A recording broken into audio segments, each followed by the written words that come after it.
Chers frères et sœurs, aujourd'hui avec l'aide d'Allah Tabaraka wa Ta'ala, on va parler de la peur du futur. La peur du futur. Énormément de musulmans et de musulmanes ont peur du futur. Ils sont inquiets.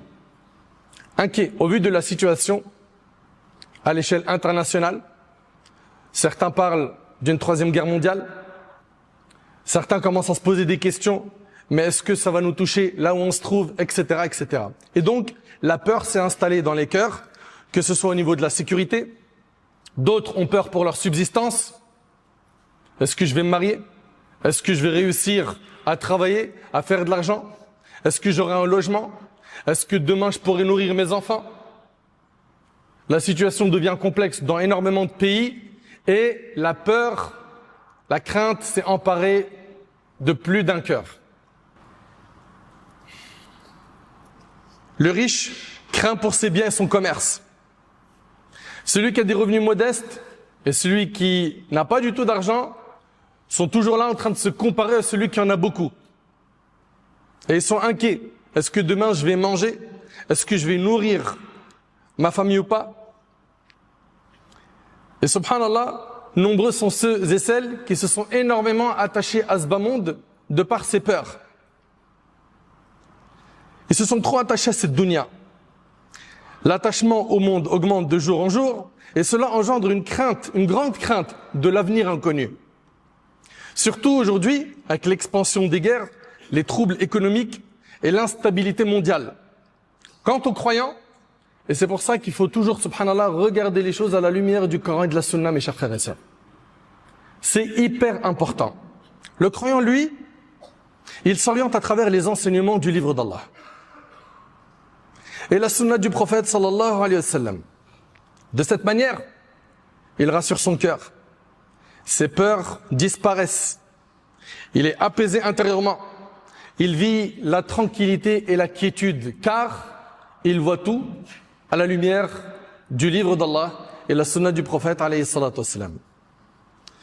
Toute personne qui cherche à tranquilliser son esprit, tranquilliser son cœur de ses inquiétudes et ses peurs de l'avenir, qu'elle sache que la première des choses que tu dois garder en tête, c'est qu'Allah Tabaraka wa Ta'ala est avec les croyants. Allah Ta'ala est avec les pieux. Allah Ta'ala est avec les bienfaisants. Tant que tu es un bon croyant, tant que tu es pieux, t'en fais pas. Allah Ta'ala te soutiendra. Tu n'as rien à craindre. Allah Tabaraka wa Ta'ala dit Inna Allah ma'al ladhina taqaw wal ladhina hum muhsinun. Allah est avec ceux qui le craignent et ceux qui sont bienfaisants. Allah est avec ceux qui le craignent et ceux qui sont bienfaisants. Allah Ta'ala dit également Wa anna Allah ma'al mu'minin. Car Allah est avec les croyants. En fait, ce qu'il revient aux croyants, et écoutez attentivement ces paroles, barakallahu fikum. Ce qu'il revient aux croyants, c'est d'augmenter sa foi, sa piété, son excellence dans son cheminement spirituel à travers les bonnes actions, afin de se protéger lui-même contre la peur et l'angoisse.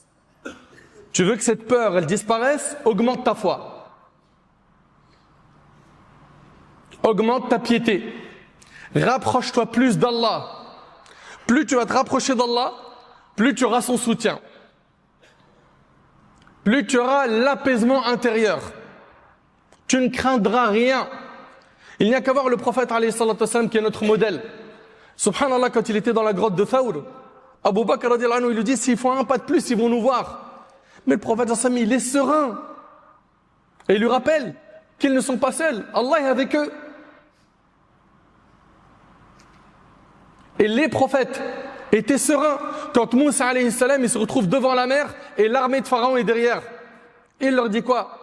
Kalla inna ma'i rabbi sayahdin. Il leur dit vous inquiétez pas, mon Seigneur il est avec moi, il me guidera. Il avait confiance en Allah. Nous ce qui nous manque c'est ça aujourd'hui. C'est d'avoir confiance en Allah. T'en fais pas pour ton avenir.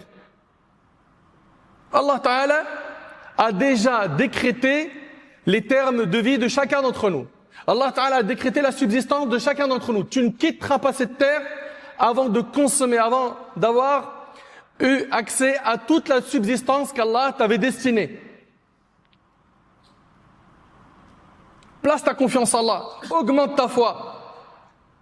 En augmentant ta foi, tu n'auras peur de rien, comme le prophète sallallahu alayhi wa sallam. Imagine le pire des scénarios, on se retrouve dans une guerre, imagine. Place ta confiance en Allah, augmente ta piété, augmente ta foi. Et t'en fais pas. Le maître est avec toi. Jalla fi'ula. Parmi les choses qui dissipent la peur et l'inquiétude, il y a le fait d'avoir une bonne opinion d'Allah. Husn al-dhann billah. Allah Ta'ala a dit dans le hadith rapporté par Bukhari et Muslim sur Abu Huraira, je suis à l'égard de mon serviteur selon ce qu'il pense de moi. Celui qui est convaincu qu'Allah le nourrira, le préservera, dissipera ses soucis, soulagera ses détresses, il obtiendra tout cela. À condition de ne pas se montrer impatient face à la subsistance, au soulagement qu'Allah lui accorde, même si cela tarde.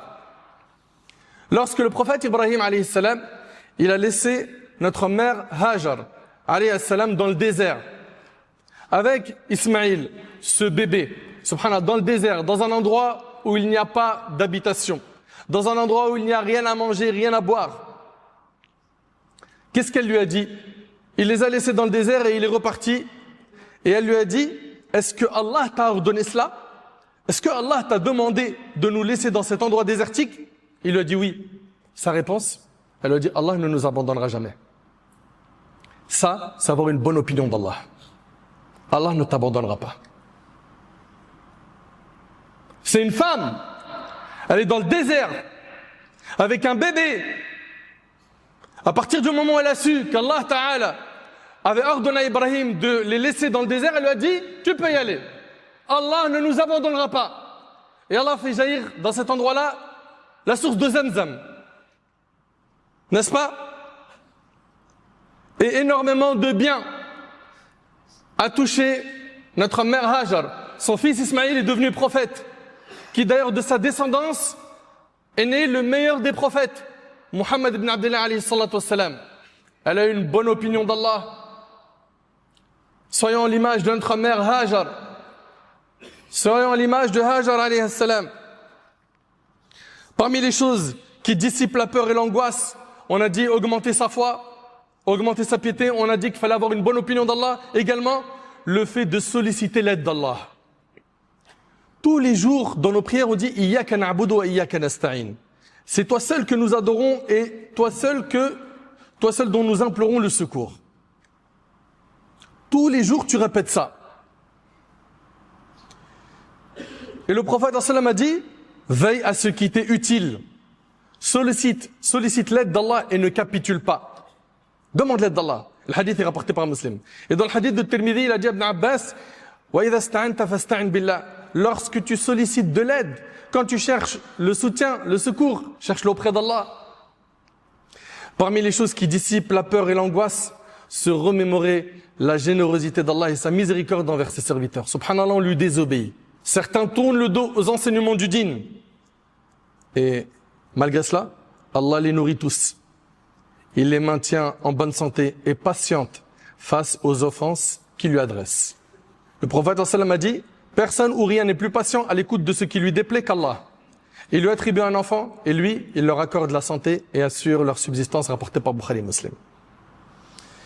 Si tel est le don d'Allah envers ceux qui ne croient pas en lui, qui ne croient pas au livre d'Allah, le Coran, alors que dire du don d'Allah envers ceux qui sont pieux, qui sont proches de lui, Azza wa Jal? Et comment le croyant pourrait-il avoir peur ou être inquiet alors qu'il adore un Seigneur généreux et plein de miséricorde? Parmi les choses qui dissipent la peur et l'angoisse, la régularité dans les prières. Ta prière, c'est un remède spirituel. Plus tu vas prier, plus tu vas fortifier ton cœur. La prière, la multiplication des prières surrogatoires, l'effort pour atteindre la concentration, car la prière, c'est le lien entre le serviteur et Allah. Plus tu renforces ce lien,